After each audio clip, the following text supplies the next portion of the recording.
Hi everyone, I'm Mr. Glazer, and we're going to look at a few more reforms of the Progressive Era. Remember, the Progressive Era is all about fixing those problems and reforming society that was messed up during the Gilded Age. So we're going to remind you what those problems were of the Gilded Age, as we've already seen, but there's going to be a few more reminders, and show you how the progressives would try to fix those problems. So we're going to start with immigration. Remember, immigrants had come to America from Southern and Eastern Europe. We called these immigrants the new immigrants.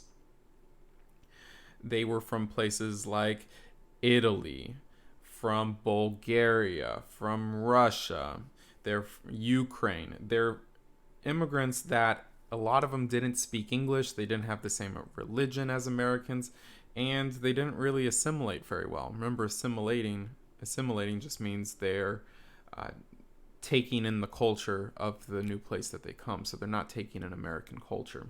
So these immigrants are being treated unfairly by a group that we call the nativists. Nativists are people that are anti-immigrant. They like people that are native to their own country, that are from their own country. So that's our problem. Nativists aren't treating these people fairly. They think they're taking their jobs, so on, so on. So the progressives are going to start immigration reform, and there's going to be a specific woman. Her name is going to be Jane Addams, and she's going to start this movement of creating these things. Now, what could this be?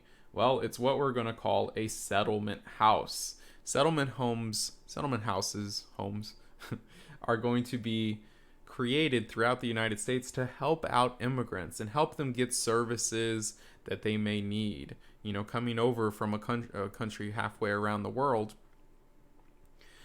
you need some things and you might have trouble, especially if you don't speak English or if you have so many different cultural elements that you see in society. So she's going to set up a house, and she's most famously known for this house that we call, as you see right here, a house called Hull House. And Hull House, like most settlement houses, are going to help teach these immigrants English so they can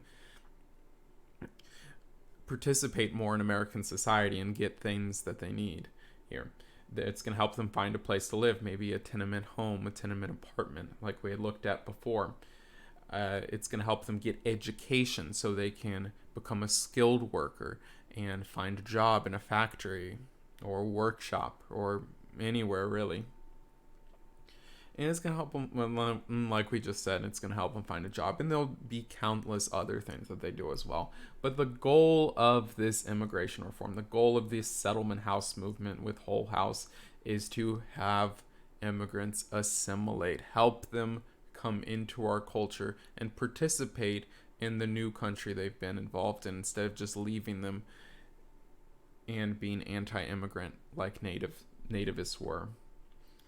So that's a quick that's a quick explanation on immigration reform. Let's get over to something we've already seen before called government and tax reform. So let's start with tax reform. So there's a problem. Taxes are very unequal. People at the top, the richest people, aren't paying a good percentage of their taxes, and the poor are paying more as it relates to a percentage of their taxes.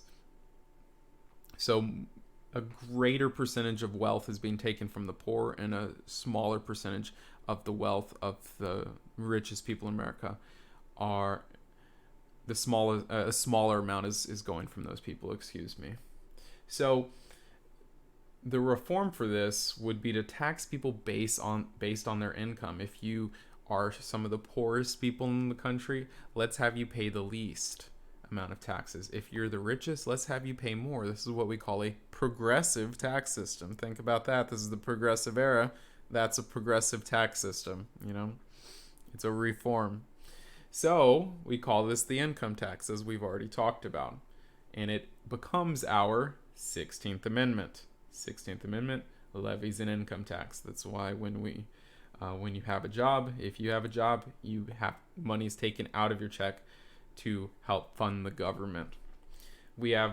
So that's our reform for taxes. Let's look at a government reform. So we have another problem. Senators aren't responding to the needs of the people because political machines have infiltrated and taken over the state legislatures for the most part, the places where senators were elected. Senators used to be elected by the state representatives. People thought this was unfair because you had people represent you and you didn't even get to vote for them as a citizen.